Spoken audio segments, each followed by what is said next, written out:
السلام عليكم ورحمة الله وبركاته. الحمد لله نحمده ونستعينه ونستغفره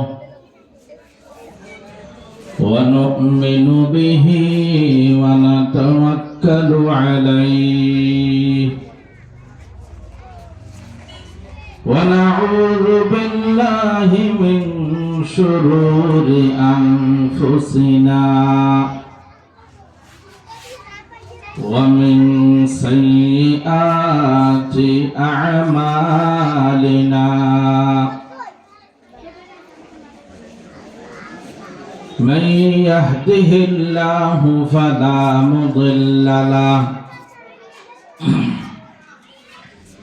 ومن يضلله فلا هادي له ونشهد أن لا إله إلا الله وحده لا شريك له ونشهد أن سيدنا ومولانا محمدا عبده ورسوله اللهم صل على محمد وعلى آل محمد كما صليت على إبراهيم وعلى آل إبراهيم إنك حميد مجيد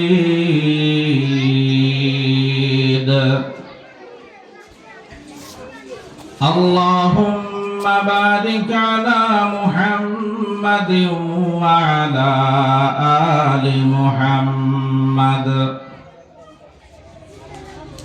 كما باركت على إبراهيم وعلى آل إبراهيم إنك حميد مجيد أما بعد فأعوذ بالله من الشيطان الرجيم بسم الله الرحمن الرحيم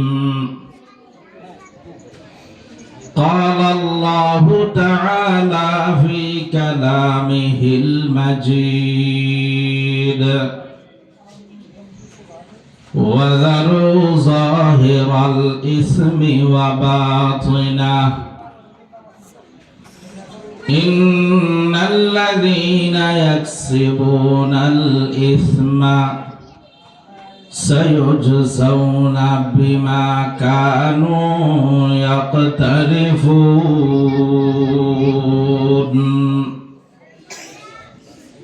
صدق الله العلي العظيم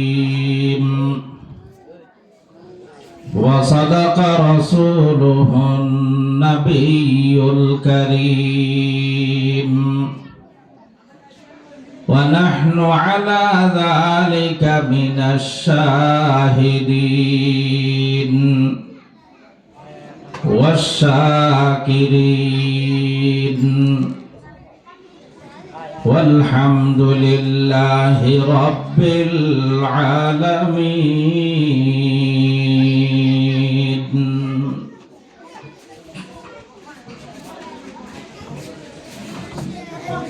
দক্ষিণ শ্রীপুর পশ্চিমপাড়া এলাকাবাসীর উদ্যোগে তাফসীরুল কোরআন মাহফিলের সম্মানিত সভাপতি হযরতে উলামায়ে কেরাম সর্বস্তরের বেরাদরানে ইসলাম, সর্বপ্রথম মহান রব্বুল আলামিনের দরবারে শুকরিয়া আদায় করি যে মহান রব্বুল আলামিন অত্যন্ত দয়া করে, মেহেরবানি করে কোরআনের এই মাহফিলে আসার বসার অংশগ্রহণ করার জন্য আমাদেরকে তৌফিক দান করেছেন। এজন্য আমরা সকলে শুকরিয়া দান বলি আলহামদুলিল্লাহ।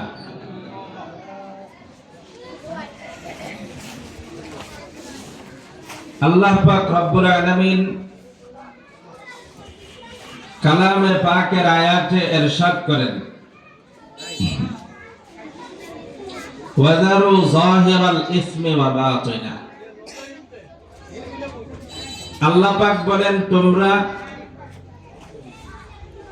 প্রকাশ্য এবং গোপন সমস্ত গুনাহ ছেড়ে দাও।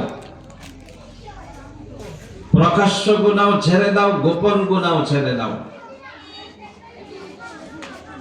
ইন্নাল্লাযীনা ইয়াকসিবুনাল ইসমা সায়ুজজাউনা বিমা কানু ইয়াকতারিফুন। কারণ যারা গুনাহ করে অবশ্যই এরা একদিন তাদের গুনার শাস্তি ভোগ করতে পারবে। এই গুনার শাস্তি অবশ্যই তারা একদিন ভোগ করবে। এই কারণে সব প্রকারের গুনাহ ছেড়ে দিতে হবে। অন্য আয়াতের মধ্যে আল্লাহ পাক বলেন, ওয়ামান ইয়াকসিব ইসমান ফাইন্নামা ইয়াকসিবুহু আলা নাফসি। যে ব্যক্তি গুনাহ করলো সে নিজের ক্ষতি করলো। যে গুনাহ করেছে তার ক্ষতি আর কেউ করে নাই, সে নিজেই নিজের ক্ষতি করেছে। আমরা অনেক সময় নিজের শত্রু খুঁজে বেড়াই, যে কে আমার শত্রু, আমার সাথে শত্রুতা করে। কিন্তু আমি জানি না যে আমার শত্রু আমি নিজেই। কারণ যে গুনাহ করে, পাপ করে, সে নিজের সাথে নিজে শত্রুতা করে। কারণ গুনার পরিণাম তো ভালো না। গুনার পরিণাম হলো জাহান্নাম। আমি যদি গুনাহ করি, আমি যদি পাপ করি, তাহলে আমার পাপের কারণে আমাকে জাহান্নামে যেতে হবে। অন্যের পাপের কারণে আমি জাহান্নামে যাব না। আমি জাহান্নামে যাব আমার নিজের পাপের কারণে। নিজে জেনে বুঝে পাপ করেছি, গুনাহ করেছি, তার জন্য আমি জাহান্নামে গেলাম। তাহলে আমার ক্ষতি আবার কে করলো? আমি নিজেই তো করলাম। তাহলে অমুক তমুককে শত্রু ভেবে লাভ কি? এটা ভাবতে শিখি যে আমি নিজেই নিজের শত্রু। আমি যখন নিজেই নিজের শত্রু, তাহলে কে আমার বন্ধু হবে? আমরা গুনাহ করি কিন্তু কোনো ভয় করি না। গুনার কোনো ভয় আমাদের মধ্যে নেই। অথচ আল্লাহ পাক বলেছেন, কুল ইন্নী আখাফু ইন আসাইতু রাব্বি আযাবা ইয়াউমিন আযীম। হে নবী, আপনি বলেন, আমি যদি আমার রবের নাফরমানি করি, তাহলে সেই মহান দিবসের আযাবকে আমি ভয় করি। যেখানে রাসূল গুনাহ করলে সেই মহান দিবসের আযাবকে ভয় করে, সেখানে আমাদের মধ্যে কোনো প্রকারের ভয় নেই। আমরা গুনাহ করি, কোনো ভয় আমাদের মধ্যে থাকে না। এ কারণে গুনার ভয় থাকতে হবে। গুনাহ মানুষ কেন করে? গুনার মূল কারণ কি? রাসূল আকরাম সাল্লাল্লাহু আলাইহি ওয়াসাল্লাম হাদিসের মধ্যে একটি কারণ বর্ণনা করেছেন। রাসূল আকরাম সাল্লাল্লাহু আলাইহি ওয়াসাল্লাম বলেন,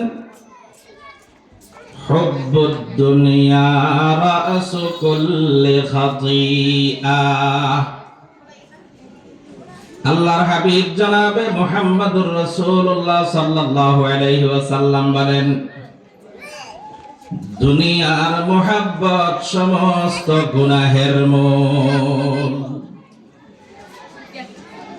মানুষ যত প্রকারের গুনাহ করে,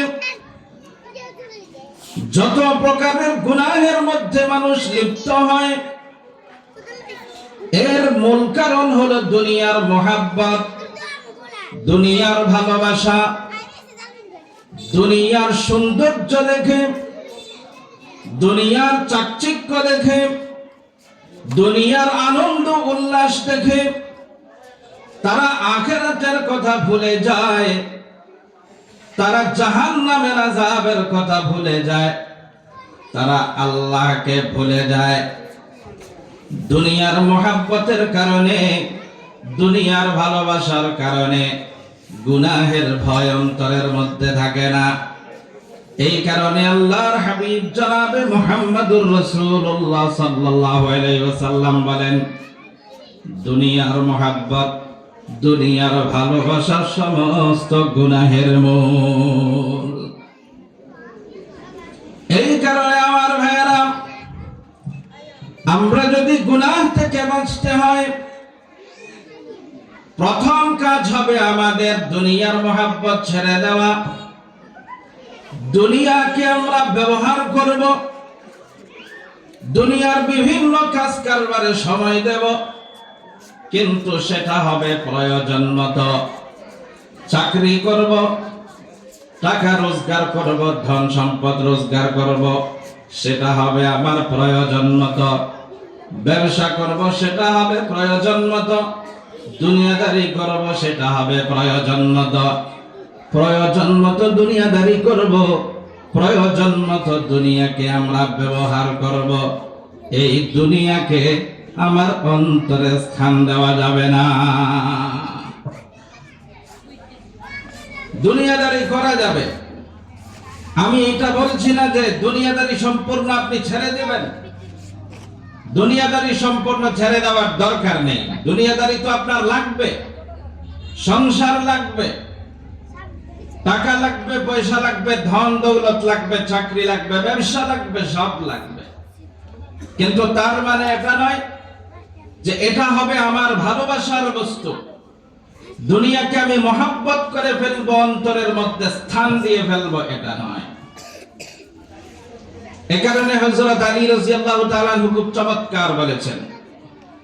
আলী রাদিয়াল্লাহু তাআলা আনহু বলেন, দাইল হিরসা আলা দুনিয়া ওয়া ফিল আইশি ফালা তাতমা ওয়ালা তাজমা মিনাল মালি ফালা তাদরি লিমান তাজমা।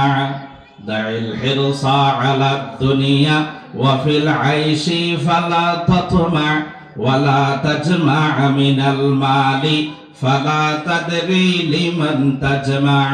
فإن الرزق مقسوم وكد المرء لا ينفع فقير كل من يطمع غني كل من يقنع।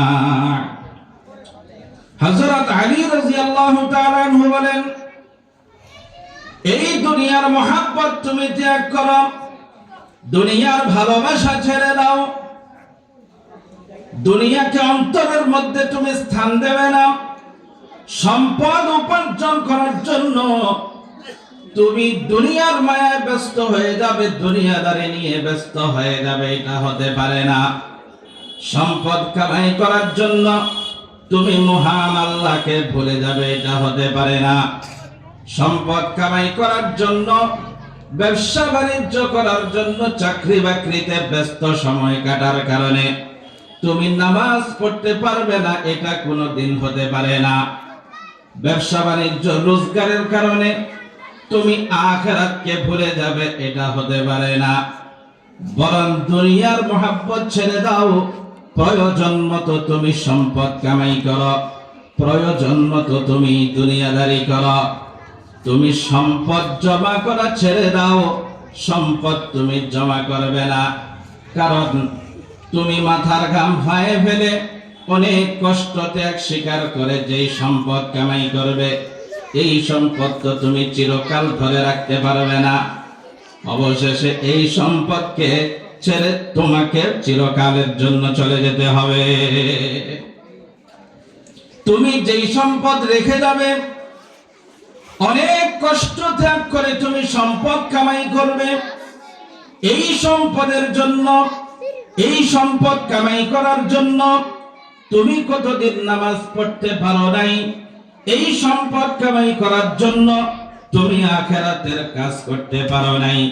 অনেক সময় ব্যয় করেছ, অনেক শ্রম দিয়েছ, অনেক ঘাম ঝরিয়েছ, অনেক রক্ত ঝরিয়েছ এই সম্পদের জন্য, কিন্তু অবশেষে এই সম্পদ রেখে তুমি চলে গেলে, এই সম্পদ তুমি ভোগ করতে পারলে না।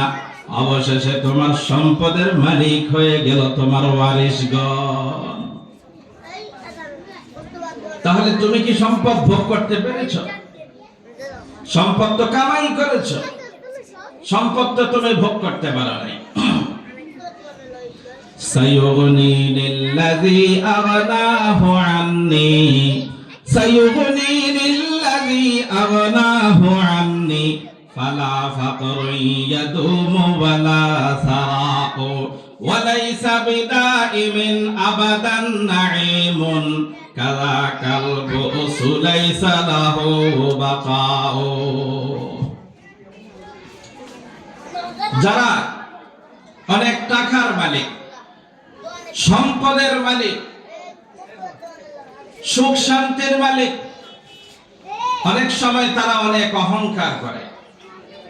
তারা মনে করে আমাদের টাকা আছে, পয়সা আছে, আমাদের সম্পদ আছে,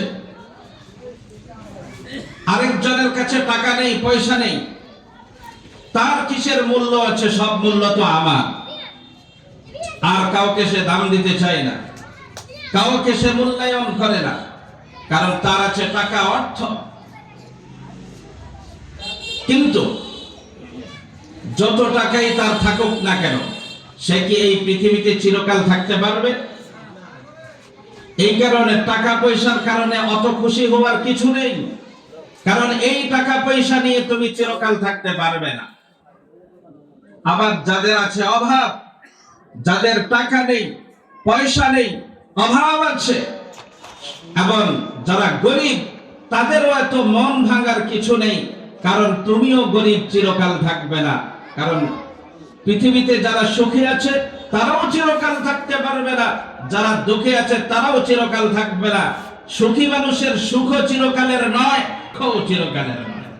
কারণে যারা সুখী আছে তাদের এত খুশি হওয়ার কিছু নেই, তাদের এত অহংকার করার কিছু নেই, কারণ এই পৃথিবীতে তুমি চিরকাল থাকতে পারবে না। তোমার এই সুখ চিরকালের নয়, তোমার এই সুখ স্থায়ী নয়। সুতরাং এই সুখের কারণে তুমি এত অহংকার করবে না। আর যাদের দুঃখ আছে, যাদের আছে অভাব, যাদের আছে দারিদ্র, তারাও মন ভাঙার কিছু নেই, কারণ এই দারিদ্র চিরকাল থাকবে না। সায়ুগনিনিল্লাযী আগনাহু আন্নী, সায়ুগনিনিল্লাযী আগনাহু আন্নী, ফালা ফাকরুন ইয়াদুমু ওয়ালা সারাউ, ওয়ালাইসা বিদাইমিন আবাদান নাঈমুন, কাযাকাল বুসু লাইসা লাহু বাকাউ।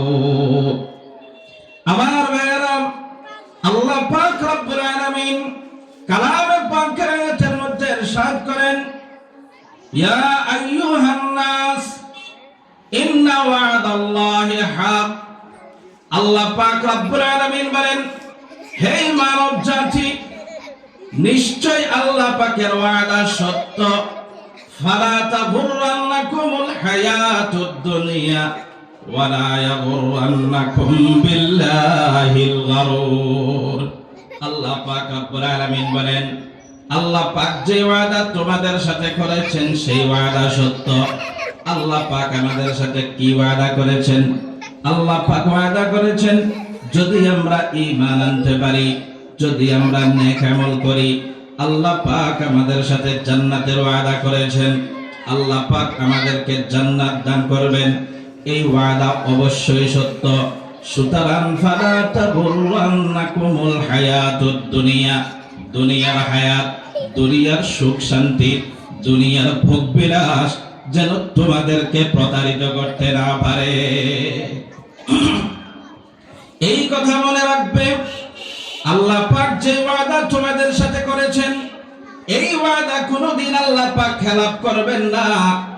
শয়তান তোমাদের সাথে একটা ওয়াদা করেছে, শয়তান বলেছে সেও নাকি তোমাদেরকে নাজাত দেবে। তোমরা যদি শয়তানের অনুকরণ করো তাহলে শয়তান তোমাদেরকে মুক্তি দিবে। শয়তানের পথে সফলতা, শয়তানের পথে আছে কামিয়াবি, এটাও শয়তান আমাদের সাথে ওয়াদা করেছে। কিন্তু কাল হাসরের মাঠে শয়তান এই ওয়াদাকে খেলাফ করে দেবে। আল্লাহর ওয়াদা আল্লাহ পাক পূরণ করবে, আর শয়তানের ওয়াদা শয়তানে খেলাফ করবে। এই কারণে আল্লাহর ওয়াদার প্রতি বিশ্বাস রাখো, শয়তানের ওয়াদাকে তোমরা বিশ্বাস করবে না, আল্লাহর ওয়াদাকে বিশ্বাস করো। সুতরাং ফালা তাগুররান্নাকুমুল হায়াতুদ দুনিয়া, দুনিয়ার হায়াত, দুনিয়ার জীবন তোমাদেরকে যেন প্রতারিত করতে না পারে। দুনিয়ার মায়ায় পড়ে, দুনিয়ার মোহাব্বতে পড়ে আল্লাহকে ভুলবে, আখিরাত ভুলে যাবে, নবীর তরিকা ভুলে যাবে, এটা যেন না হয়। দুনিয়ার হায়াতের কারণে তুমি প্রতারণার শিকার যেন না হও। আমার ভাইয়েরা, আল্লাহ পাক বলেছেন, ওয়াজারু যাহিরাল ইসমি ওয়া বাতিনা, প্রকাশ্য গুনাহ ছেড়ে দাও, গোপন গুনাহও ছেড়ে দাও। এখন প্রশ্ন হলো, গুনার মধ্যে সবচেয়ে বড় গুনাহ কি? আল্লাহ পাক রব্বুল আলামিন বলেন, ওয়া মান ইউশরিক বিল্লাহি ফাকাদ ইফতারা ইসমান আযীমা। আল্লাহ পাক রব্বুল আলামিন বলেন, যেই ব্যক্তি শিরিক করলো সে মহা বড় অন্যায় করলো, সে বড় গুনাহে লিপ্ত হলো। আল্লাহ পাক রব্বুল আলামিনের নিকট শিরিক হইল সবচেয়ে বড় গুনাহ, শিরিকের চেয়ে বড় কোনো গুনাহ নেই। আল্লাহ পাক রব্বুল আলামিন কালামে পাকের অন্য আয়াতের মধ্যে বলেন, ইন্নাল্লাহা লা ইয়াগফিরু আন ইউশরাকা বিহি ওয়া ইয়াগফিরু মা দুনা যালিকা লিমান ইয়াশা। আল্লাহ পাক রব্বুল আলামিন বলেন, আল্লাহ পাক কখনো শিরিকের গুনাহ ক্ষমা করবেন না। বান্দা যদি আল্লাহর সাথে শিরিক করে, এই গুনাহকে আল্লাহ পাক কোনোদিন ক্ষমা করবেন না। শিরিক ছাড়া আর কোনো গুনাহ যদি বান্দা করে, আল্লাহ পাক যদি কাউকে ইচ্ছা করে সেই গুনাহ মাফ করে দিতে পারেন, সেই গুনাহ ক্ষমা করে দিতে পারেন। কিন্তু শিরিকের গুনাহ আল্লাহ পাক রব্বুল আলামিন কাউকে কোনোদিন ক্ষমা করবেন না। ওয়া মান ইউশরিক বিল্লাহি ফাকাদ ইফতারা ইসমান আযীমা। যেই ব্যক্তি শিরিক করলো সে যেন মহা বড় অন্যায় করে ফেলল। এখন বুঝতে হবে শিরিক কাকে বলে। শিরিক হলো কাউকে আল্লাহর সমকক্ষ মনে করা, আল্লাহর সমান মনে করা, এটার নাম হলো শিরিক। আল্লাহর সত্তার মধ্যে কাউকে সমান মনে করা, অথবা আল্লাহর গুণাবলীর মধ্যে কাউকে সমান মনে করা, এটার নাম হলো শিরিক। আল্লাহ একজন, দ্বিতীয় কোনো আল্লাহ নেই। রব একজন, দ্বিতীয় কোনো রব নেই, এটা বিশ্বাস করতে হবে। কেউ যদি মনে করে আরেকজন রব আছে, সে শিরিক করেছে। কেউ যদি মনে করে আরেকজন খোদা আছে, তাহলে সে শিরিক করেছে। কেউ যদি মনে করে আরেকজন রিজিক দাতা আছে, তাহলে সে শিরিক করেছে। আল্লাহ পাক নিজেই নিজের পরিচয় তুলে ধরেছেন। আল্লাহ পাক কি বলেন? কুল হুয়াল্লাহু আহাদ। আল্লাহ পাক রব্বুল আলামিন বলেন, হে নবী আপনি বলে দিন, কুল হুয়াল্লাহু আহাদ, তিনি হলেন এক আল্লাহ। আল্লাহুস সামাদ, তিনি কারো মুখাপেক্ষী নয়। লাম ইয়ালিদ ওয়া লাম ইউলাদ, তার কোনো সন্তান নেই, আবার তিনি কারো পিতা নয়, আবার কারো তিনি সন্তানও নয়। ওয়ালাম ইয়াকুল্লাহু কুফুয়ান আহাদ, আর কেউ পৃথিবীতে তার সমকক্ষ হতে পারে না। ফরদুন সামাদুন আন সিফাতিল খালকি বারিউন, ফরদুন সামাদুন আন সিফাতিল খালকি বারিউন, রব্বুন আযালিয়ুন খালাকাল খালকা কামালা, লা জিদ্দা ওয়ালা নিদ্দা ওয়ালা হাদ্দা লিমাউলা, আল আনা কামা কানা ওয়ালাম ইয়ালকা যাওয়ালা, লা মিসলা লিমান সাওয়ারা মিসলান ওয়া নাযীরান, মান ক্বালা সিওয়া যালিকা কাদ ক্বালা মুহালা, লা শিবহা ওয়ালা কুফওয়া ওয়ালা মিসলা লিমাউলা, লা ওয়ালাদা ওয়ালা ওয়ালিদা লা আম্মা ওয়া খালা, লা ক্বাবলা ওয়ালা বা'দা ওয়ালা ওয়াক্তা জামানান, লা মানিআ লা হাজিবা লিল্লাহি তাআলা, আল আউয়ালু ওয়াল আখিরু ওয়াজ যাহিরু হাক্কান, ওয়াল বাতিনু মাওলায়া বিলা কিলা ওয়া ক্বালা, লা তুশরিক বিল্লাহি ওয়ালা রাব্বা সিওয়াহু, আমিন বিরাসূলিন তাজিদিল কুরবা কামালা, সুম্মা শাহাদ বিল্লাহি হুয়াল ওয়াহিদু হাক্কান, সুম্মা শাহাদ বিল আহমাদি লিল্লাহি তাআলা। তিনি হলেন একক সত্তা, কেউ তার সমকক্ষ নেই। তিনি হলেন আজালি, তার আগেও কেউ নেই, তার পরেও কেউ নেই। তিনি হলেন আজালি, সব সময় তিনি ছিলেন। পৃথিবীর কোনো মাখলুক যখন ছিল না, কোনো কিছুই যখন ছিল না, তখন একমাত্র মহান আল্লাহ ছিলেন। আবার তিনি হলেন আবাদি, যখন কেউ থাকবে না তখন তিনি থাকবেন। তিনি আগেও ছিলেন, শুরুতেও ছিলেন তিনি, শেষেও থাকবেন তিনি, গোপনেও তিনি। তার কোনো স্ত্রী নেই, তার কোনো সন্তান নেই, তার কোনো পিতা নেই, তার সমকক্ষ এই পৃথিবীতে আর কেউ হতে পারে না। এটাই হলেন আল্লাহ, যার সমকক্ষ কেউ হতে পারে।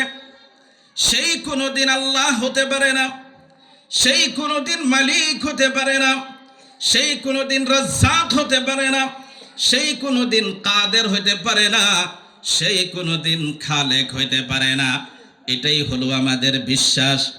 আল্লাহর সমকক্ষ কেউ নেই, আল্লাহর সমপরিমাণ কেউ নেই, আল্লাহর সমপর্যায়ের কেউ নেই।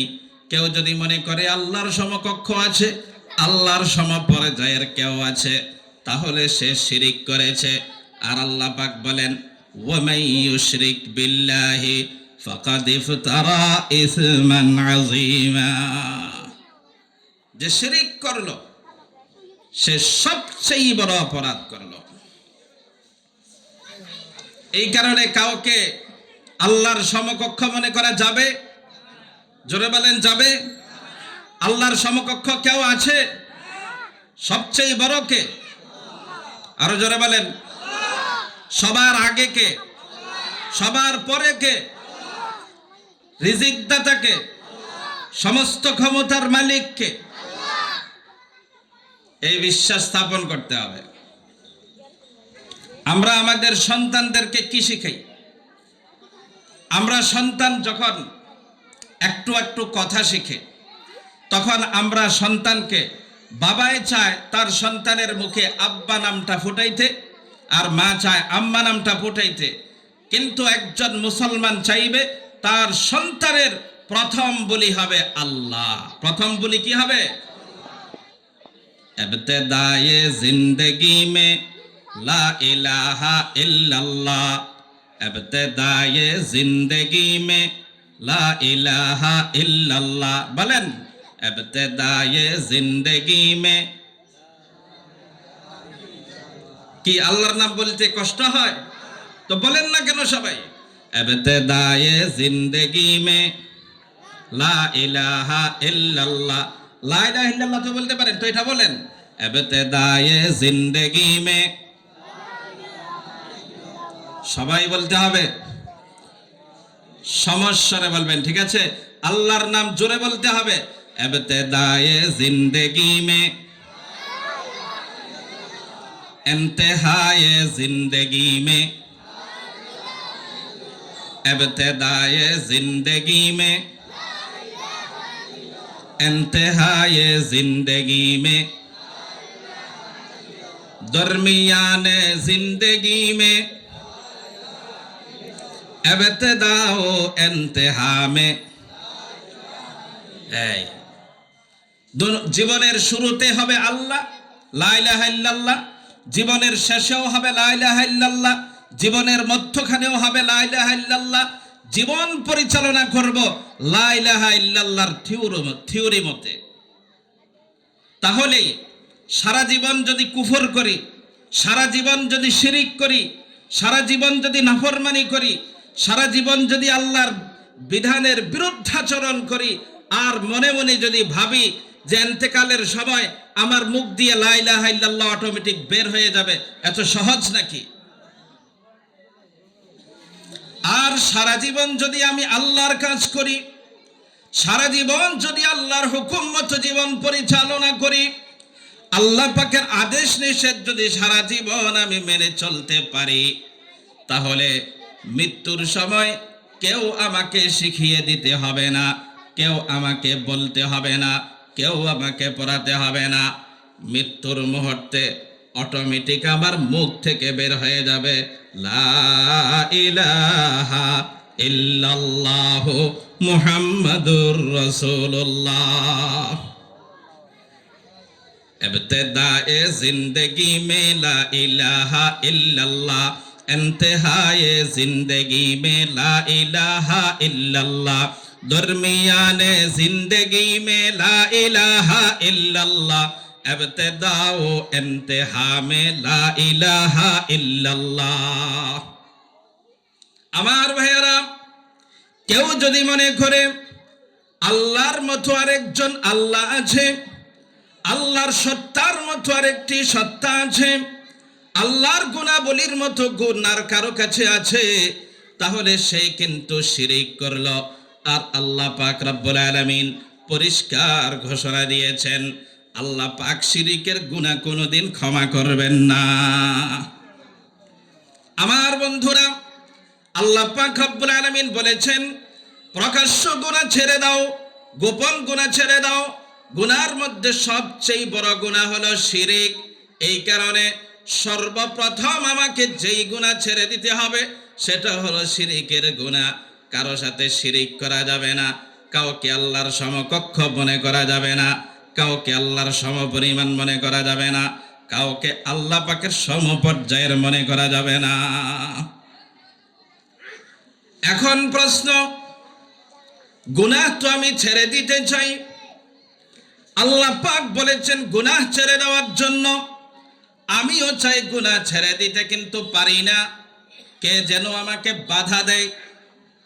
এখন সেই বাধাটা আমাকে চিহ্নিত করতে হবে। কে সেই বাধা? আমাকে কে গুনাহ ছাড়তে বাধা দেয়? কে আমার এত বড় শত্রু?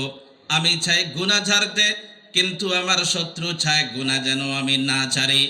আমি চাই জান্নাতের পথে চলতে, কিন্তু আমার শত্রু চায় আমাকে জাহান্নামের পথে চালাতে।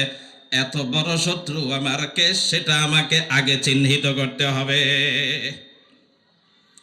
আমার ভাইয়েরা, তাহলে আজকে চিনে নেন, আমাদের শত্রু আসছে দুইটা, বড় বড় শত্রু। যত মানুষ পৃথিবীতে গুনাহ করে, এই গুনাহের পিছনে দুইটা শত্রু ভালোভাবে কাজ করে আমাদের জন্য। এই দুইটা শত্রুর কারণে আমরা গুনাহ থেকে ফিরে আসতে পারি না। কি সেই দুইটা শত্রু? এক নম্বর হলো নফস। এই নফসের কারণে আমরা গুনাহ থেকে বাঁচাতে পারি না। নফস কি? নফস হইল মন। আমাদের মধ্যে একটা মন আছে, যেই মন সব সময় আমাদেরকে গুনার কথা বলে, সব সময় আমাদেরকে গুনার দিকে নিয়ে যায়, গুনার কাজের নির্দেশ দেয়, সেটা হলো নফস। এই নফস আমাদেরকে খারাপ কাজ থেকে বের হয়ে আসতে দেয় না। এটা হলো আমাদের জীবনের বড় শত্রু। আর 2 নম্বর শত্রু হইল শয়তান। আল্লাহ পাক রব্বুল আলামিন কোরআনে কারীমের মধ্যে সুস্পষ্ট ভাষায় ঘোষণা দিয়ে রেখেছেন, ইন্নাশ শাইতানা লিল ইনসানি আদুউম মুবিন। আল্লাহ পাক রব্বুল আলামিন কোরআনে কারীমের মধ্যে বলেছেন, শয়তান হলো মানুষের প্রকাশ্য শত্রু। এই 2 শত্রুর কারণে আমরা গুনাহ ছাড়তে পারি না, গুনাহ থেকে বের হয়ে আসতে পারি না। এই কারণে প্রথমে শত্রুর বিরুদ্ধে ব্যবস্থা নিতে হবে। শত্রু যদি থাকে তাহলে আমি কিন্তু কোনোদিন গুনাহ থেকে বের হয়ে আসতে পারবো না। এই কারণে প্রথমে শত্রুর বিরুদ্ধে ব্যবস্থা নিতে হবে। শত্রুর বিরুদ্ধে প্রথম শত্রু হইল আমার নফস, আমার মন। এই মনের বিরুদ্ধে আমি কিভাবে ব্যবস্থা নেব? এই মনের বিরুদ্ধে আমি ব্যবস্থা নেব এইভাবে, আমার মন যখন যেটা করতে চায় সেটা করা যাবে না। আমার মন যখন যেটা হুকুম করে সেটা করা যাবে না। আমার মন যদি আমাকে কোনো গুনাহের নির্দেশ দেয় সেটা করা যাবে না। মন যেইভাবে চলতে বলে আমি যদি তার বিপরীতভাবে চলি, মন আমাকে যেই নির্দেশ প্রদান করে আমি যদি তার বিপরীত কাজ করি, তাহলে কিন্তু আমার নফসের বিরুদ্ধে ব্যবস্থা নেওয়া হবে। আমি যদি এইভাবে আমার নফসকে দমন করে ফেলতে পারি, আমার নফসকে নিয়ন্ত্রণ করতে পারি, তাহলে আমার একটি শত্রু নিহত হয়ে যাবে। আল্লামা বসরি রাহমাতুল্লাহি আলাইহি বলেন, মাল্লি বিরাদ্দি জিমাহিম মিন গাওয়ায়াতিহা, মাল্লি বিরাদ্দি জিমাহিম মিন গাওয়ায়াতিহা কামা ইউরাদ্দু জিমাহুল খাইলি বিল্লুজুমি ফালা তারুম বিল মাআসি কাসরা শাহওয়াতিহা ইন্নাত তাআমা ইউকাউই শাহওয়াতান নাহিমি ওয়ান নাফসু কাত-তিফলি ইন তুহমিলহু শাব্বা আলা হুব্বির রাদা'i ওয়া ইন তাফতিমহু ইয়ানফাতিমি ফাসরিফ হাওয়া হাওয়া হাযির আন তুওয়াল্লিয়াহু ইন্নাল হাওয়া মা তাওয়াল্লা ইউসমি আও ইয়াসিমি ওয়া খালিফিন নাফসা ওয়াশ শাইতানা ওয়াসিহিমা ওয়া ইনহুমা মা হাযা কান্নুসহা ফাত্তাহিমি। আল্লামা বসরি রাহমাতুল্লাহি আলাইহি খুব চমৎকার উদাহরণ দিয়ে আমাদেরকে বুঝিয়েছেন। আল্লামা বসরি রাহমাতুল্লাহি আলাইহি বলেন, আমার নফস, আমার এই মনটা কিসের মতো? আমার এই মন হলো একটা শিশু বাচ্চার মতো। একটা শিশু বাচ্চা যখন এই দুনিয়াতে ভূমিষ্ঠ হয় তখন তার খাদ্য হয় একমাত্র মায়ের দুধ। মা তাকে ভূমিষ্ঠ হওয়ার সাথে সাথে খাদ্য দেয় দুধের মাধ্যমে। এইভাবে 2 বছর পর্যন্ত মা তাকে দুধ পান করায়। 2 বছর যখন হয়ে যায়, এখন তার দুধ ছাড়ানোর সময়। আস্তে আস্তে তাকে দুধ ছাড়াইতে হবে, অন্য খাবারে অভ্যস্ত করতে হবে, কিন্তু সে দুধ ছাড়তে চায় না। সর্বপ্রথম যখন দুধ ছাড়ানোর জন্য মা চেষ্টা করে, পারে না। খুব বেশি বাচ্চা কান্নাকাটি করে, খুব বেশি কান্নাকাটি করে, কিন্তু মা কোনোভাবেই তাকে মানাইতে পারে না। দুধ তার লাগবেই, দুধ তার চাই, দুধ ছাড়া আর অন্য কোনো খাবার যেন সে খেতে চায় না। এখন যদি আমি, তার মা যদি তাকে বলে আমি যদি বাচ্চাকে দুধ না খাওয়াই তাহলে সে কান্নাকাটি করবে, সে কিন্তু কোনোভাবেই মানবে না। এই কারণে বাচ্চা যেহেতু কাঁদে, এই কারণে তাকে দুধ আমি খাওয়াতেই হবে। এই কথা ভেবে যদি কোনোভাবে মা তাকে দুধ না ছাড়ায়, তাহলে বাচ্চা এই দুধের উপরেই বড় হবে, এই দুধ কোনোদিন ছাড়তে পারবে না। বাচ্চা যত বেশি কান্নাকাটি করুক না কেন, যতই কান্নাকাটি করুক না কেন, মা যদি বলে এই বাচ্চাকে দুধ তো আমাকে ছাড়াতেই হবে, কারণ সারা জীবন তো এই বাচ্চাকে দুধ খাওয়ানো যাবে না, এক সময় তো এই বাচ্চাকে অবশ্যই দুধ ছাড়তে হবে। দুধ যেহেতু ছাড়াতেই হবে, আজকে হলেও কাঁদবে, কালকে হলেও কাঁদবে। যেহেতু দুধ ছাড়াতে গেলে বাচ্চা কাঁদবেই, এই কারণে কান্নার ভয়ে তাকে দুধ ছাড়া নেবে না। সে যতই কান্নাকাটি করুক না কেন, তাকে কিন্তু দুধ দেওয়া যাবে না। তাহলে অবশেষে একদিন সে দুধ ছাড়া অন্য খানা খেতে অভ্যস্ত হয়ে পড়বে, অন্য খানা খাবে। আর যদি কান্নাকাটির ভয়ে মা যদি তাকে দুধ না ছাড়ায়, তাহলে দুধের উপরেই সে বড় হয়ে যাবে, দুধের উপরেই সেই যুবক হয়ে যাবে। আল্লামা বসরি রহমতুল্লাহি আলাইহি বলেন, আমাদের এই নফস, আমাদের এই মন হলো সেই ছোট বাচ্চার মতো, সেই দুধের বাচ্চার মতো। দুধের বাচ্চা দুধ ছাড়া যেরকম কোনোভাবেই মানতে চায় না, দুধ না পাইলে কান্নাকাটি করতে থাকে, আমাদের নফস যখন আমরা গুনাহের মধ্যে অভ্যস্ত হয়ে পড়ি, তখনও কিন্তু গুনাহের জন্য আমাদের নফস যেন খুব কান্নাকাটি করতে থাকে। একটা গুনার কাজ আমার হাতের সামনে, এই কাজ আমি করব না, কোনোভাবেই যেন মনকে মানাইতে পারি না। আমি ইন্টারনেটের মধ্যে আছি, একটা অশ্লীল ছবি আমার সামনে আছে, আমি এই অশ্লীল ছবি কোনোভাবেই দেখব না, আমার মনকে আমি মানাইতে পারি না। একটা নাটক আমার সামনে আছে, একটা সিনেমা আমার সামনে আছে, আমি এই সিনেমার দিকে তাকাবো না, এই নাটকের দিকে তাকাবো না। আমি এইভাবে বিভিন্ন প্রকারের অন্যায় অপরাধ টিকটক আছে, এই টিকটকের দিকে আমি কোনোভাবেই তাকাবো না। এটা কোনোভাবেই আমি আমার মনকে মানাইতে পারি না। আমার মন যেন কান্নাকাটি শুরু করে দেয় সেই ছোট বাচ্চার মতো। আমি যদি বলি না, তোমাকে কিন্তু এই গুনার কাজ করতে দেওয়া যাবে না, তুমি যতই চাও না কেন তোমাকে আমি করতে দেব না। এই গুনার কাজে আমি তোমাকে অভ্যস্ত রাখতে চাই না, এটা কিন্তু তোমাকে ছাড়তেই হবে, যেই কোনোভাবে আমি তোমাকে দেব না। যতই তুমি হা হুতাশ করো, যতই তুমি কান্নাকাটি করো, আমি কিন্তু করতে দেব না। এইভাবে যদি আপনি জোর করে করে আপনার নফসকে নিয়ন্ত্রণ করেন, অবশেষে আপনার নফস আর কোনোদিন গুনাহ করতে চাইবে না। প্রথম অবস্থায় কষ্ট হবে, এরপরে এক সময় আর কোনো কষ্ট হবে না। আল্লাহ পাক রব্বুল আলামিন কালামে পাকের মধ্যে পরিষ্কারভাবে ঘোষণা দিয়ে রেখেছেন, আফামান যুয়িনা লাহু সুউ আমালিহি ফারাআহু হাসানা। যদি কোনো ব্যক্তি গুনাহ করতে থাকে, গুনার কাজের মধ্যে অভ্যস্ত হয়ে পড়ে, তাহলে এই গুনাহ তার কাছে অনেক আনন্দদায়ক লাগে, এই গুনাহ সে কোনোভাবেই ছাড়তে পারে না, এই গুনাহ তার কাছে অনেক সুন্দর লাগে। কিন্তু কোনোভাবে কষ্ট করে যদি সে গুনাহ থেকে বিরত থাকতে পারে, একদিন কষ্ট লাগবে, 2 দিন কষ্ট লাগবে, 3 দিন কষ্ট লাগবে, তারপরে আর কোনো কষ্ট লাগবে না। অবশেষে এমন একটা দিন আসবে, গুনাহ করতেই তার কাছে কষ্ট লাগবে। সেই দিনটা আসতে তো সময় লাগবে নাকি? আপনি যদি বলেন আমি আমার মনকে কষ্ট দিতে চাই না, তাহলে সারা জীবন আপনি গুনাহ করবেন।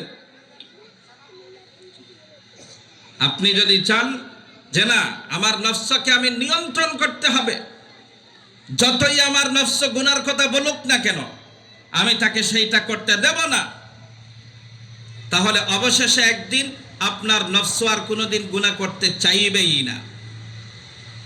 আর একটা মানুষ যখন গুনাহ না করতে অভ্যস্ত হয়ে পড়ে, তখন এমন একটা সময় আসে আল্লাহ পাক তার অন্তরের মধ্যে গুনাহকে কষ্টদায়ক বানিয়ে দেয়, গুনাহ দেখলে তার আরো কষ্ট লাগে। তাহলে যে গুনাহতে অভ্যস্ত, সে গুনাহ দেখলে তার কাছে মজা লাগে, আর যে গুনাহ না করতে অভ্যস্ত, গুনাহ দেখলে তার কাছে কষ্ট লাগে। এমন একটা অবস্থা আমার মধ্যে সৃষ্টি করতে বহুদিন সময়ের ব্যাপার। বলে এত সময় কেন লাগবে? কেন সময় লাগবে না সেটা বলেন। আপনি যদি একটা ব্যবসা দেন, সেই ব্যবসাতে সফল হতে যদি সময় লাগে, আপনি যদি চাকরি করেন, সেই চাকরিতে সফল হতে যদি সময় লাগে, আপনি যদি পরীক্ষা দেন, পরীক্ষার রেজাল্ট ভালো পেতে যদি সময় লাগে, দুনিয়ার সব কাজে আপনাকে যদি সময় ব্যয় করতে হয়, সময় ছাড়া আপনি দুনিয়ার কোনো কাজেই সফল হতে পারেন না, তাহলে আখিরাতের কাজে সফল হতে হলে আপনাকে সময় দিতে হবে না কেন সেটা বলেন। কেন হবে না? লাগবে না জোরে বলেন। কি কষ্ট হইতেছে আপনাদের? এই 1 নম্বর শত্রুর কথা বললাম। 1 নম্বর শত্রু হলো কি? নফস। আর 2 নম্বর শত্রুকে আল্লাহ পাক রব্বুল আলামিন বলেন, ইয়া আইয়ুহান নাস ইন্না ওয়া'দাল্লাহি হাক্কুন ফালা তাগুররান্নাকুমুল হায়াতুদ দুনিয়া ওয়ালা ইয়াগুররান্নাকুম বিল্লাহিল গারুর। আল্লাহ পাক রব্বুল আলামিন বলেন, হে মানব জাতি, এই দুনিয়ার হায়াত যেন তোমাদেরকে ধোঁকায় ফেলতে না পারে, এই দুনিয়ার হায়াত যেন তোমাদেরকে প্রতারণায় ফেলতে না পারে, এই ব্যাপারে তোমরা সতর্ক থাকবে। আর 2 নম্বরে তোমরা সতর্ক থাকবে সেই প্রতারক শয়তান থেকে, এই শয়তান যেন তোমাদেরকে ধোঁকায় ফেলতে না পারে। ইন্নাশ শাইতানা লাকুম ইন্নাশ শাইতানা লাকুম আদুউন ফাত্তাখিযুহু আদুওয়া। শয়তান হলো তোমাদের প্রকাশ্য শত্রু, সুতরাং তাকে শত্রুই ভাবো। শয়তানকে যদি বন্ধু ভাবতে শুরু করো তাহলে শয়তান কিন্তু তোমাদেরকে বিপদের মুখে ফেলে দিয়ে যাবে। আর শয়তানকে যদি শত্রু ভাবো তাহলে শয়তান তোমাদেরকে কোনোদিন বিপদের মুখে ফেলতে পারবে না। ফাত্তাখিযুহু আদুওয়া, শয়তানকে তোমরা শত্রু ভাবতে শুরু করো। এই শয়তানের কাজ কি? এই শয়তানের কাজ হলো মানুষকে কোনোভাবে গুনাহের মধ্যে যদি লিপ্ত করতে পারে তাহলে যেন সে সফল।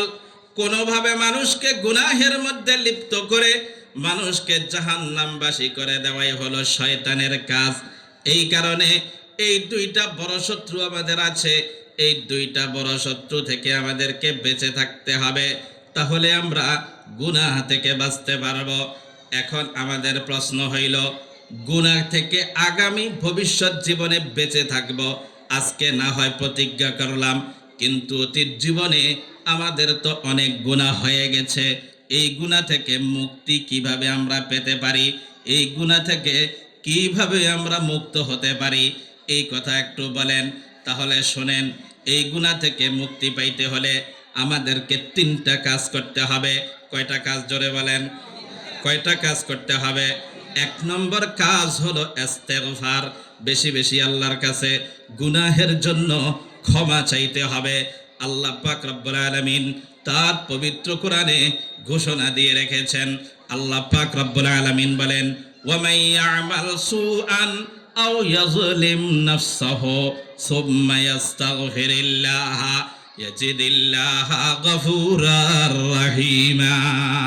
আল্লাহ পাক রব্বুল আলামিন বলেন, কোন ব্যক্তি যদি গুনার কাজ করে ফেলেছে, নিজের উপরে নিজে জুলুম করে ফেলেছে, অন্যায় করে ফেলেছে, এখন তার পরিত্রাণের উপায় কি?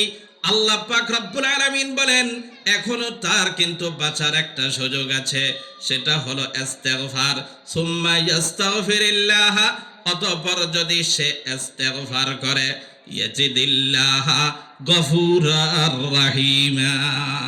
আল্লাহ পাক রব্বুল আলামিন বলেন, সে যদি ইস্তেগফার করতে পারে তাহলে অবশ্যই আল্লাহকে ক্ষমাশীলের মধ্যে সে পাবে, আল্লাহকে ক্ষমাশীল হিসাবে পাবে। আল্লাহ পাক ক্ষমা করবে। আল্লাহর তো কোনো স্বার্থ নেই, আপনাকে ক্ষমা না করলে আল্লাহর কোনো স্বার্থ নেই, আল্লাহ ক্ষমা করবে। আগে আপনি ইস্তেগফার করেন। 2 নম্বর কাজ হলো আমাদের তওবা করতে হবে। তওবা কি? তওবা হলো অতীত গুনাহের জন্য লজ্জিত হতে হবে, বর্তমানে গুনাহ থেকে বের হয়ে আসতে হবে, আর ভবিষ্যতে এই গুনাহ আমি কোনোদিন করব না, এই ব্যাপারে আল্লাহ পাক রব্বুল আলামিনকে আমার ওয়াদা দিতে হবে, প্রতিশ্রুতি দিতে হবে। এই 3টা কাজ যদি আমি করি, এটার নাম হবে তওবা। আল্লাহ পাক রব্বুল আলামিন তওবা করার পর অবশ্যই বান্দাকে সমস্ত গুনাহ থেকে আল্লাহ পাক ক্ষমা করে দেয়। আল্লাহ পাক নিজেই কালামে পাকের মধ্যে ঘোষণা করেছেন, ফামান তাবা মিন বাদি যুলমিহি ওয়া আসলাহা ফাইন্নাল্লাহা ইয়াতুবু আলাইহি। আল্লাহ পাক রব্বুল আলামিন বলেন, যেই ব্যক্তি অপরাধ করে অতঃপর সে তওবা করে ফেলে, আল্লাহ পাক রব্বুল আলামিন তার তওবাকে অবশ্যই কবুল করে। এটা হলো 2 নম্বর কাজ। 3 নম্বর কাজ কি? 3 নম্বর কাজ হলো বেশি বেশি নেক আমল করা। ইস্তেগফার করলাম, তওবাও করলাম, এরপরে বেশি বেশি নেক আমল করা। আল্লাহ পাক রব্বুল আলামিন কোরআনে কারীমের মধ্যে ঘোষণা দিয়ে রেখেছেন, ইন্নাল হাসানাতি ইউযহিবনাস সাইয়্যাত। কোন কথা কি আমার নিজের থেকে বলতেছি? আল্লাহ পাক রব্বুল আলামিন বলেছেন, ভালো কাজ খারাপকে দূর করে দেন। অতীত জীবনে আমি অনেক, এখন থেকে আমি ভালো কাজও বেশি বেশি করতে থাকি। ভালো কাজ যদি বেশি বেশি করতে কাজ যদি আমি বেশি বেশি করতে থাকি, তাহলে আমার অতীতের গুনাহসমূহ কিন্তু আল্লাহ পাক ক্ষমা করতে থাকবেন। এই হলো তিনটা করণীয়। এটা হলো অতীতের গুনাহ থেকে পরিত্রাণের জন্য তিনটা পদ্ধতির কথা বললাম। এখন আসেন, আপনারা হয়তো বলবেন, অতীতের গুনাহ থেকে পরিত্রাণের জন্য এই তিনটা কাজ আমরা করলাম, ইস্তেগফার করলাম, তওবা করলাম, আর কি করলাম? বেশি বেশি নেক আমল করলাম। কিন্তু ভবিষ্যতে যদি আবারও গুনাহ করে ফেলি, তাহলে কি কাজ হবে? এই কারণে আবার তিনটা কাজ করবেন। আরো কয়টা কাজ? কষ্ট হইতেছে? মনোযোগ আছে? তিনটা কাজ করতে হবে। এক নম্বর হলো আল্লাহ পাকের ভয় অন্তরের মধ্যে সৃষ্টি করতে হবে। আল্লাহ পাক রব্বুল আলামিন কোরআনে মাজিদের মধ্যে ঘোষণা দিয়েছেন, ফামানিত্তাকা ওয়া আসলাহা ফালা খাউফুন আলাইহিম ওয়ালা হুম ইয়াহজানুন। আল্লাহ পাক রব্বুল আলামিন বলেন, যেই ব্যক্তি আল্লাহকে ভয় করবে এবং যেই ব্যক্তি সংশোধন হয়ে যাবে, তার জন্য কাল হাসরের মাঠে কোনো প্রকারের চিন্তা নেই, তার কোনো ভয় নেই। এই কারণে এক নাম্বার আল্লাহকে ভয় করতে হবে। আল্লাহ পাক রব্বুল আলামিন কোরআনে মাজিদের অসংখ্য আয়াতের মধ্যে ঘোষণা দিয়েছেন, ওয়াত্তাকুল্লাহ, আল্লাহকে ভয় করো, ওয়াত্তাকুল্লাহ, আল্লাহকে ভয় করো। অসংখ্য আয়াতের মধ্যে আল্লাহ পাক বলেছেন। এই কারণে আল্লাহকে ভয় করতে হবে। দুই নম্বর কাজ, বেশি বেশি নামাজ পড়তে হবে। আল্লাহ পাক কোরআনে কারীমের মধ্যে ঘোষণা দিয়েছেন, কোনো কথা আমার নয়, কোরআনে আল্লাহ পাক বলেছেন, ইন্নাস সালাতা তানহা আনিল ফাহশাই ওয়াল মুনকার। নিশ্চয়ই নামাজ মানুষকে খারাপ এবং অশ্লীল কাজ থেকে বিরত রাখে। আমি যদি বেশি বেশি খারাপ, বেশি বেশি নামাজ পড়তে থাকি, তাহলে আমি কিন্তু সমস্ত প্রকারের অন্যায় থেকে বেঁচে যেতে পারবো। বেশি নামাজ পড়লে তাহলে আল্লাহ পাক আমাকে আস্তে আস্তে গুনাহ থেকে ফিরাইয়া দিবেন। এরপরে এমন একটা সময় আসবে, যারা বেশি নামাজ পড়ে, 5 ওয়াক্ত নামাজ তো পড়েই, এরপরে আবার নফলও পড়ে, তাহলে এমন একটা সময় আসবে যে গুনাহ করতে তার কাছে আর ভালোই লাগে না। তবে নামাজটা নামাজের মতো হতে হবে। এরপরে 3 নম্বর কাজ হলো আল্লাহওয়ালাদের সুহবত এখতিয়ার করতে হবে। আল্লাহওয়ালাদের সুহবত অবলম্বন করতে হবে। আল্লাহওয়ালাদের হাতে হাত দিয়ে নিজেকে তার হাতে সুপর্দ করতে হবে। কোনো একজন ওলির হাতে আমাকে সুপর্দ করিয়া তার পরামর্শ মতো আমার জীবন যাপন করতে হবে। এরপরে আরেকটা কাজ হবে আমার, সেটা হলো বেশি বেশি ভালো মানুষের সাথে চলাফেরা করা, নেককারদের সাথে উঠা বসা করা। কোনো খারাপ মানুষের সাথে আমি চলবো না, ভালো মানুষদের সাথে চলবো, তাহলে আমি গুনাহ থেকে বেঁচে যেতে পারবো। হযরত আলী রাদিয়াল্লাহু তাআলা আনহু খুব চমৎকার বলেছেন, লা তাসহাব আখাল জাহালি ওয়া ইয়্যাকা ওয়া ইয়্যাহু ফাকাম মিন জাহিলিন আরদা হাকিমান হিনা আখাহু ইউকাসুল মারউ বিল মারই ইযা মাহু মাশাহু কাহাযবিন না'লি বিন না'লি ইযা মান না'লু হাযাহু ওয়ালিল কলবি আলাল কলবি দালিলুন হিনা ইয়ালকাহু ওয়ালিশ শাইই মিনাশ শাইই মাকায়িসু ওয়া আশবাহু। আমার ভাইয়েরা, কোনো খারাপ সঙ্গীর সাথে চলা যাবে না। খারাপ সঙ্গীর সাথে যদি আমি চলি, সে যদি খারাপ হয় আমাকেও খারাপ বানিয়ে ফেলবে। সে যদি সিগারেট খায় আমাকেও সিগারেট খাওয়াতে অভ্যস্ত করে ফেলবে। সে যদি সিনেমা দেখে আমাকেও সে সিনেমা দেখতে অভ্যস্ত করে ফেলবে।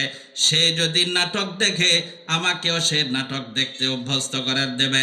এইভাবে যদি খারাপ সঙ্গীর সাথে চলি, সে যেটা করে আমাকে সেই কাজে নিয়ে যাবে।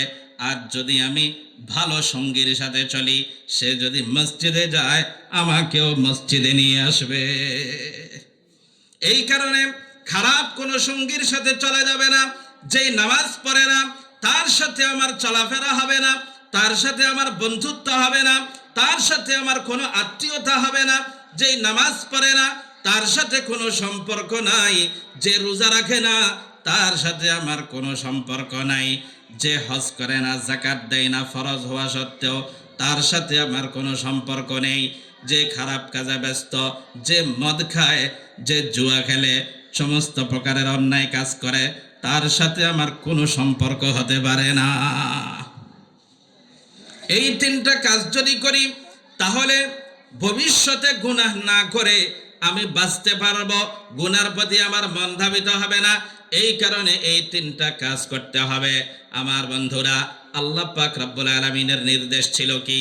ওয়াজারু যাহিরাল ইসমি ওয়া বাতিনা, প্রকাশ্য গুনাহ এবং গোপন গুনাহ ছেড়ে দাও, অর্থাৎ সব প্রকারের গুনাহ ছেড়ে দাও। এটাই ছিল আল্লাহ পাকের নির্দেশ। এই কারণে এই নির্দেশ মতো আমাদেরকে জীবন যাপন করতে হবে। প্রকাশ্যেও গুনাহ করা যাবে না, গোপনেও গুনাহ করা যাবে না। আল্লাহ পাক বলেছেন প্রকাশ্য গুনাহও ছেড়ে দাও, গোপন গুনাহও ছেড়ে দাও। এখানে প্রশ্ন হলো, আল্লাহ পাক প্রকাশ্য গুনাহ বলে কোন গুনাহ বুঝিয়েছেন আর গোপন গুনাহ বলে কোন গুনাহ বুঝিয়েছেন? মুফাসসিরিনে কেরাম বিভিন্ন রকমের ব্যাখ্যা করেছেন। কোন মুফাসসিরিনে কেরাম বলেন প্রকাশ্য গুনাহ বলে মানুষের বাহ্যিক আমল বুঝিয়েছেন। আল্লাহ পাক বলেন প্রকাশ্য গুনাহ ছেড়ে দাও, অর্থাৎ মানুষের বাহ্যিক আমলের দ্বারা যেসব গুনাহ মানুষ করে এসবগুলো ছেড়ে দাও। আর গোপন গুনাহ মানে অন্তরের গুলো ছেড়ে দাও। একটা হলো কিছু গুনাহ আছে মানুষের অঙ্গ প্রত্যঙ্গের মাধ্যমে করে, যেখানে আমার হাত ব্যবহার হয়, যেখানে আমার পা ব্যবহার হয়। যেমন নামাজ যখন আমরা পড়ি এটার দ্বারা আমাদের শরীর ব্যবহার হয়, রোজা যখন রাখি এটার দ্বারা আমাদের শরীর ব্যবহার হয়। এগুলা হলো অঙ্গ প্রত্যঙ্গের গুনাহ, এগুলা হলো অঙ্গ প্রত্যঙ্গের আমল। কিছু আমল আছে অঙ্গ প্রত্যঙ্গের আমল। যখন আমরা বিভিন্ন প্রকারের, যেমন কোনো খারাপ ছেলে যদি জুয়া খেলে এটা হলে গুনাহ। কিছু গুনাহ আছে অঙ্গ প্রত্যঙ্গের মাধ্যমে মানুষ করে, আর কিছু গুনাহ আছে অন্তরের মাধ্যমে। কাউকে যদি ঘৃণা করে এটা হলো অন্তরের গুনাহ, কাউকে যদি হিংসা করে এটা হলো অন্তরের গুনাহ, যদি অহংকার করে এটা হলো অন্তরের গুনাহ, কারো সাথে যদি রাগ করে এটা হলো অন্তরের গুনাহ, কারো সাথে যদি বিদ্বেষ করে এটা হলো অন্তরের গুনাহ, কারো যদি ক্ষতি করার চিন্তা করে এটা হলো অন্তরের গুনাহ। আল্লাহ পাক বলেন তোমার হাত পায়ের অঙ্গ প্রত্যঙ্গের গুনাহ যেমন তুমি ছেড়ে দেবে, ঠিক তেমনি ভাবে অন্তরের গুনাহগুলো তোমাকে ছেড়ে দিতে হবে। এটা হলো প্রকাশ্য গুনাহ, গোপন গুনার একটি ব্যাখ্যা। প্রকাশ্য গুনাহ, গোপন গুনার আরেকটি ব্যাখ্যা করেছেন উলামায়ে কেরাম। প্রকাশ্য গুনাহ মানে আমলের গুনাহ, আর গোপন গুনাহ মানে ইতিকাদের গুনাহ, বিশ্বাসের গুনাহ। প্রকাশ্য গুনাহ আল্লাহ পাক আমাদেরকে যেসব কাজ করতে নিষেধ করেছেন সেসব কাজ থেকে বিরত থাকতে হবে, সেসব কাজ করা হলো প্রকাশ্য গুনাহ। আর যদি আমি কুফর করি, আর যদি আমি শিরিক করি এটা হলো গোপন গুনাহ। আল্লাহ পাক বলেছেন ওয়াজারু যাহিরাল ইসমি ওয়া বাতিনা, প্রকাশ্য গুনাহ এবং গোপন গুনাহ সব গুনাহ তুমি ছেড়ে দাও। আমার ভাইয়েরা, এই হলো প্রকাশ্য গুনার গোপন গুনার 2 নম্বর ব্যাখ্যা। 3 নম্বর ব্যাখ্যা উলামায়ে কেরাম বলেছেন প্রকাশ্য গুনাহ বলে অন্যান্য গুনাহ বুঝিয়েছেন, আর গোপন গুনাহ বলে জিনা ব্যভিচার বুঝিয়েছেন। গোপন গুনাহ বলে জিনা ব্যভিচার এবং অশ্লীলতা বুঝিয়েছেন, আর প্রকাশ্য গুনাহ বলে এই ছাড়া অন্য গুনাহ বুঝিয়েছেন। জিনা ব্যভিচার এবং অশ্লীলতাকে গোপন গুনাহ আল্লাহ পাক কেন বললেন? যেহেতু এই কাজগুলো বেশিরভাগ মানুষ গোপনেই করে। জিনা ব্যভিচার গোপনে করে, অশ্লীল কাজগুলো গোপনে করে। আমার যুবক ছেলেরা রাতের বেলায় বসে বসে অশ্লীল ছবি দেখে, এটা কিন্তু রাতের বেলা অন্ধকারের মধ্যে গোপনেই করে থাকে। এই কারণে আল্লাহ পাক বলেছেন গোপন গুনাহ ছেড়ে দাও। গোপন গুনাহ বলতে কোন গুনাহ বোঝালো? জিনা ব্যভিচার ছেড়ে দাও, অশ্লীলতা ছেড়ে দাও, রাতের বেলা ইন্টারনেটে গোপন ভিডিও দেখা ছেড়ে দাও, এটা হলো গোপন গুনাহ। আর প্রকাশ্য গুনাহ কোনগুলো? এই ছাড়া আর বাকি সব হলো প্রকাশ্য গুনাহ। দুই প্রকারের গুনাহ। রাতের বেলায় অন্ধকারে যেসব জানা ব্যভিচার অশ্লীল কাজ মানুষ করে, এগুলা হলো গোপন গুনাহ। এই ছাড়া অন্য অন্য গুনাহ হলো প্রকাশ্য গুনাহ।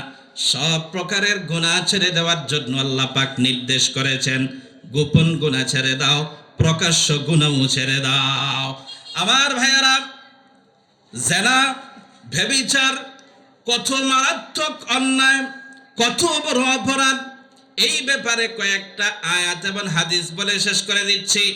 আল্লাহর হাবিব জনাবে মুহাম্মদুর রাসূলুল্লাহ সাল্লাল্লাহু আলাইহি ওয়াসাল্লাম ইরশাদ করেন, লা ইয়াজনি জানি হিনা ইয়াজনি ওয়া হুয়া মুমিন।